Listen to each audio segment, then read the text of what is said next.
you know what? I had sort of come up with what I thought would be cool matches to play, and the next one is also a Songhai versus Vitruvian matchup.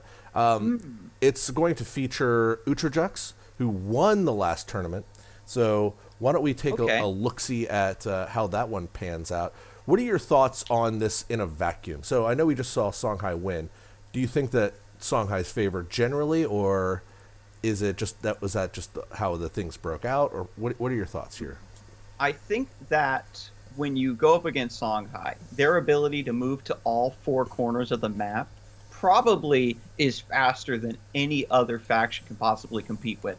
And so, with that in mind, I think that you need to tweak your deck to run a lot more heavy interference, right? Because we saw in that last match where iframes had a lot of cool racing stuff built into his deck with the Incineroar and the Silhouette Tracer. And the Sand Traps definitely were a pretty cool tech for interference. But I think you need to think even more along those lines and get a way to gum up what your opponent's doing. Because in the first game, we saw a really clean draw with the Swamp Entanglers, Yeah. but the Bangle of Blinding Strike allows you to attack twice and got those cleaned up pretty well. Well, And so at the end of the day, we might see some Petruvian lists running Spine Cleaver, which allows you to turn your opponent's minions into totems that they'll have an even harder time moving out of the way. oh, there we go. Unmuted. I had muted myself to cough. I've got some, mixed news. The bad news is that one of the players in this match I don't have on my, friend list, so I can't spectate their match, even though we requested all the players to friend, be in client. The good news is that'll make for an exciting, suspenseful match. So we have no idea what's coming from the opponent in this one. It'll be a surprise at every turn. Let me go ahead and And that happens. That happens yeah. all the time, where somebody maybe their friends list is full, that kind of jazz. But now that we've seen a Vitruvian list already go at it, this just adds that great secondary layer where we're seeing what kind of list this is, Yeah. and this is we're able to get more into the heads of our opponent of the players, right? Because Utracjusz doesn't really know what his opponent's going to be up to either. True, true. And we see coming down early that a Golem Metallurgist is hitting play. This is one of the sort of revitalized cards from the new expansion. So it's been around since the beginning of Duelyst, but the recent expansion, Ancient Bonds, has to deal with golems as a tribe. So this card, this little golem that could, has really, come back into vogue recently. Ooh, wow. And so Wings of Megazord coming down, and this is a great body block you see here because either MYW is going to have to stand in place to kill this Wings of Megazord, or he's going to need to step around it, which takes him one or two turns out of his way to get back to his other home corner. Yeah. There is the additional play of getting the Wings of Mechazor cleaned up with the help of the Golden Metallurgist, but it looks like he's actually going to use it to claim the center here, looking to ramp out. Ooh, Dream Shaper coming down. He's going to use some of this Golem synergy. This is not a strategy I had thought of at all. I'm pretty excited to see what happens here. Oh, and a Golem Vanquisher. Golem Vanquisher. Now, Golem Vanquisher gives Provoke to all of your Golems that are in play. And what's really interesting about this card is that it is a passive effect. So normally to get around Provokes, you can also use Dispel to delete that special ability that locks you in place and forces you to attack that minion. But it's granted to those minions by the Golem Vanquisher, so you actually have to focus him down first. Yeah. All of a sudden, this Wings of Mexor looked pretty awesome on turn one, but all of a sudden, it looks like my W is like, okay, well, I'll deal with this 1/4. You're going to deal with this, like, horde of golems coming at you. Good luck. Oh my god, and this is great. I loved how he used that sort of potential tempo loss to say, okay, he's thinking a few turns ahead, and he's like, okay, well, you're going to get your first two corners basically for free, and now I'm just going to set up this blockade. Yeah. And now he can sort of take his time, right? He knows that Utracjusz is going to have a really hard time getting through this, in my opinion. Yeah. This is great. And looking at Utra's hand, he doesn't really have a whole lot of answers to this sort of like golem onslaught. He's got Pandemonium, which can temporarily let him get by stuff, but he doesn't have a hard answer to it. So I don't know how he's going to deal with this. Right, he's got like the Ghost Links, and even Silhouette Tracer would really not be enough at this point because he can't move through this blockade properly.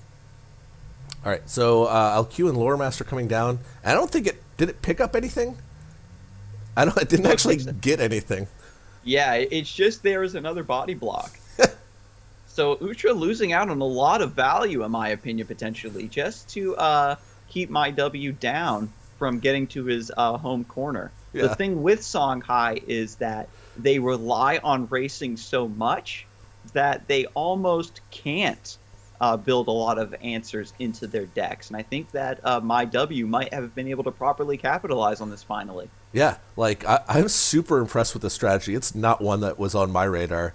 And I feel as like the sort of godfather of this, gaming mode, that I've got, all these weird strategies in my head. This is not one that I had planned on. And look, we've just got more golems raining down on Utracjusz. And they all get provoked. The Golem Vanquisher is making this into a nightmare scenario for Utracjusz. The Dream Shapers will die to one general hit, but you're using your whole turn. You're missing out on two spots of movement just to deal with that minion. And you have to see the other Dream Shaper can just move right back down to that spot and take its place. The Golem Vanquisher can step up if need be and keep him locked down there. Oh, and he's got so look at this, the Wildfire Ankh. This is what I was talking about when I said incidental damage. Blast is granted to your general by the Wildfire Ankh. And when you hit a minion, you damage everything in that horizontal row. And he didn't attack Utracjusz. He attacked the Lore Master, and he just happened to be standing in the way. Yeah. Well, this Mistwalking is going to let him get into this corner, which is something that he probably has to do pretty soon. But like, wow, even replacing the Ghost Links. Yeah, that's a pretty ballsy move because that's one of the ways that he gets one of these provoke units out of the way.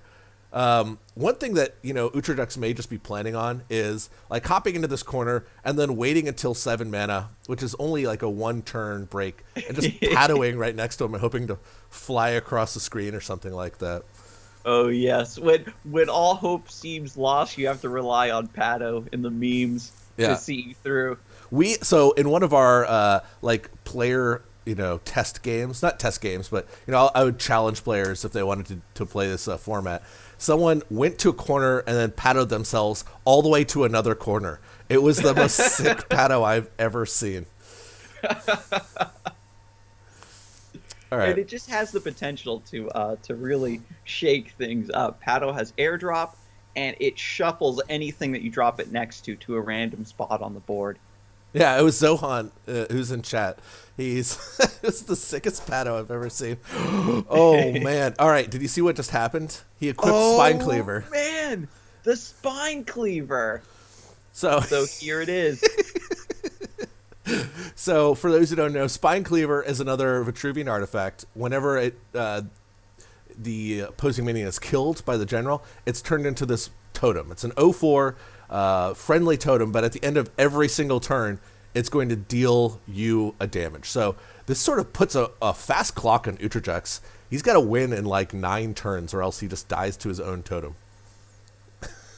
Oh, this is so devastating, and he still has to get through this minefield of provokes, keep him locked down. And this is what I was hoping to see, right, Zooch, where you get this heavy interference Vitruvian list, because you can't keep up with the speed of Songhai, but if you can keep them locked down enough, then you can just slowly waltz your way over to those corners if need be, or they just die to Bloodfire Totem. Every time Utracjusz summons a minion from now on, it's going to become a liability. Yeah. This was a weird placement, maybe, because now he can't move 2 spaces forward. I don't know if that was a mistake or not, but it's going to mean that he can't jump forward like he normally would be able to do at this point in time. Thoughts? Right, yeah, because he could have placed the Ghost Links does need to be next to its target, of course, But he could have placed it below, if I'm not mistaken, Yeah, he could, and move forward. It's probably because he's relying on the Pado here. That he's not really too concerned with the movement, but this is going to give MyW another blast target with the Wildfire Onk. Oh, I see. He's going to juxt that out of the way, but he still has to step away to start working on this Golem Vanquisher. I don't know how I feel about hitting that golem. I feel like your life total is a precious commodity at this point in time. You're going to be in a lot of trouble if you start hitting things willy nilly. Like at this He's got to take that risk, man. The Golem Vanquisher is what's really been the culprit this whole time. Yeah. Yeah, true. It's going to let him, if he clears this, he's going to be able to like scurry about a lot more easy. Because he's got the Bangle of Blinding Strike in hand and the Pado. So the important thing to note here is MyW needs to step out from the corner for the Amazing Race rules. You can step into a corner, and if you can legally make a move out of the corner, you have to do it. And this is to keep a defensive list from permanently body blocking their opponent out of a corner. Yeah. He is going to have to step out, so we'll see where he goes. One thing to note is that I do want to see Pato come down. That will be so and here's exciting. the Incineroar. So Ooh. yeah, he is looking to make a really big step out of this corner. Oh wait, watch this. Another totem. It's another totem. Oh my god! And the Golem Vanquisher gets to move to safety. Utracjusz, now is the time. Yeah. Pato must save you. He's only got like not even 4 turns. He's taken 2 a turn. So it's 3 turns that he has to win this game. I don't know if it's even possible at this point in time. Oh my gosh. Because the Dream Shaper can sit in that corner all day, every day. Well, okay, so here's how he does it. He paddles himself and has to end up like over here. Then he like makes his way to the corner, and then the next turn he can like mist walking out of the corner past all these provoke units, Bangle of Blinding Strike, come here, hit this thing, and then move into the corner. I think that might be one of the few ways that he wins this game. He has all the tools in hands. He just needs Pato to bless him. Yeah, bless Pato. Bless RNG. Oh wait, he's taking a different route here. He thinks that killing the Golem Vanquisher is going to be the way to win. I don't know about that. I also don't like the idea of taking extra damage. I do. If he takes this 2 damage, he's still on the same clock, isn't he? I think you're right. Okay, that's a good point. And now he's blinking his Bloodfire Totem. You got to remember that it transforms the minion after it dies, but it's still under Utracjusz's control, so he can move that with his Bloodborne spell. Yeah, I just think that, like, this would be a great play if he had, a way, if he had more time. But I don't think he has much time. I think he just have to go for the win here, and I think he might be stalling just a little bit too long. Right, and by taking out the Golem Vanquisher, it opens up more favorable outcomes for Pato, I think. And Sirocco comes down. Oh my god, look at all these Skyrock Golems. He gets the spawns all the way down in the corner where Utracjusz came from. If he had gotten them board centered towards the left of the board, it would have been devastating. Yeah. But now, you're right, Utracjusz, I don't think he's going to be able to clear the Golem Metallurgist, get into that corner, clear the Dream Shaper and get into that corner. Yeah, I don't think he has enough time here. And he's on the clock with these totems. All right, well, let's see what happens. He does have a nice combo here. So this is something that he used to win the last Amazing Race. We see Pandemonium, which turns all units into 0/2 Patos for 1 turn. We see Ghost Lightning, which deals 1 damage to all enemy units. And so Pandemonium with either a second Ghost Lightning or a Crescent Spear lets Utracjusz essentially kill all of his opponent's creatures. I think it's going to be a little too slow here, unfortunately. All right, here we go. And he got so close. What? He's so close. Holy crap. Oh my god. He can't, but he doesn't have the HP now to even trade into these units. No, he doesn't. Well, okay. And now with the Bastion on board, they're just going to get tankier and tankier. Yeah, if that Bastion hadn't been there, if he hadn't played Bastion, he could have attacked this and then walked into there. Like, he could have gotten that 3rd corner right then. That's incredible. Oh, and there's the Golem Vanquisher. Oh no. All right, so He needs to get Ghost Lightning, but yeah, I still don't know if that's going to be good. Well, would he get? actually no, he's got Lore Master, right? So he can Pandemonium Ghost Lightning, Lore Master Ghost Lightning. Is that he's got enough mana for that, right? Yeah, but it doesn't get him in both corners. He can get one corner and make it back here, but he's going to be 2 spaces away from winning. He needs to find exactly Mistwalking to win here, I think. Oh my god. This is intense. Yeah. He can't summon the Lore Master. Oh, he near him can't summon the either. Lore Master anymore. No, he can. He can. He's got. Oh wait, he can he's got summon it off the totem. Pado. That's right. Yeah. That's right. So my W maybe a little bit of a misplay there, not clearing the Pado to fully take away his summoning options, but this is still with the 2 Bloodfire totems, and you've got all these provokes on the board. It's no surprise that he thinks he's got this in the bag. Yeah, it's got to be a lot closer than it looks. Oh, All man. right, let's do it, Utracjusz. I want to see this, my friend. No, I think he's stuck. And he can clear everything out, but at the end of the day, he's still gonna just die. Yeah, to he these still Bloodfire dies to the totems. Bloodfire totems. Yeah. It's one of the few times where I bet he wishes Ghost Lightning dealt Yeah, damage because to it everything. transforms all minions. Now all minions turn into battle Pados, Yeah, and then he can only kill the enemy Pados, I right? know, it stinks. But I wonder how the transformation back from being a Pado affects the proc of the Bloodfire totem. Well, I thought that too, but I think it's a moot point because they're going to deal 2 damage at the end of my W's turn. Oh, Anyway. true. But at least he's got the combo. I think that he's at this point just showing off that, hey, this game wasn't as lost as it looked. Yeah.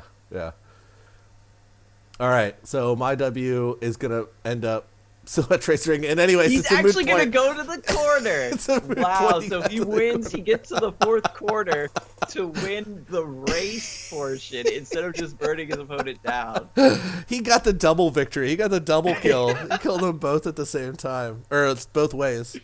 Oh, that's great. That's beautiful. All right, let's jump back in it. Let's go to game number 2, see what happens.